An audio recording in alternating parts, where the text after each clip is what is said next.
So you did receive the Illmatic 25th anniversary plaque from Sony. I did. Is there a way that I can get that from you by any chance? I don't want to be too forward. So let me get it straight. You want my plaque with my name on it? Yes. You don't care. Sean's from Queens. You'll have to forgive him. Yeah, no, it's all good. Like Queens in the house, it's all good. Like, no, I can honestly say no. It's probably one of my most prized possessions, next to my. I have an original pair of G Unit sneakers signed by every single member of G Unit. Wow. So those Wow. are my two most prized possessions. So I'm not giving that up, I'm afraid. But you're more than welcome to come to LA and see it in person. I appreciate that.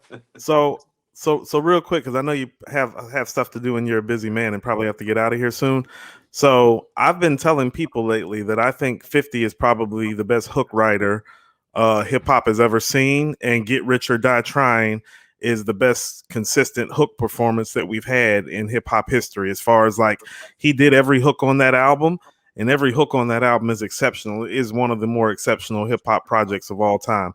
I know you're a big G Unit fan, so tell me how you feel about my statement about 50 and his supreme hook writing skills and the hook writing on Get Rich or Die Trying, and where you would have him all time as an MC and as a hook writer.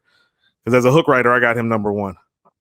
I don't think the hook writing thing is really a secret, and I don't think it's a hot take. I think everybody who knows anything about hip hop would say that. There's that really, really interesting interview with my brother, Young Guru. He was on the Math Hoffa podcast, and there's that whole section where he's talked about the whole thing where him and Jay and the rest of Rockefeller were like, "Oh, 50's coming," but he talks about 50's hook writing in that interview, and the way that he like describes it and the way he talks about it, it just makes all the sense in the world. Like, he's a genius.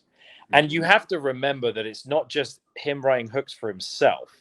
It's the rest of the crew. He was writing hooks for Banks, Buck, Yayo, Game. and then I was about to say, and then Game. Yeah. And Olivia.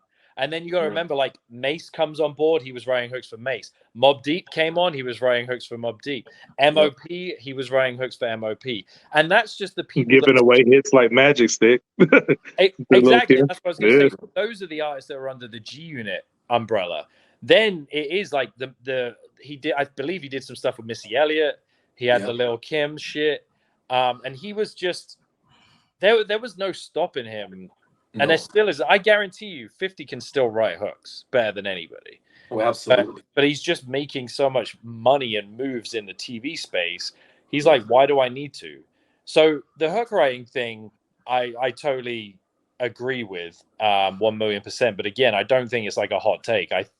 You'd be hard pushed to find anybody else that would say otherwise.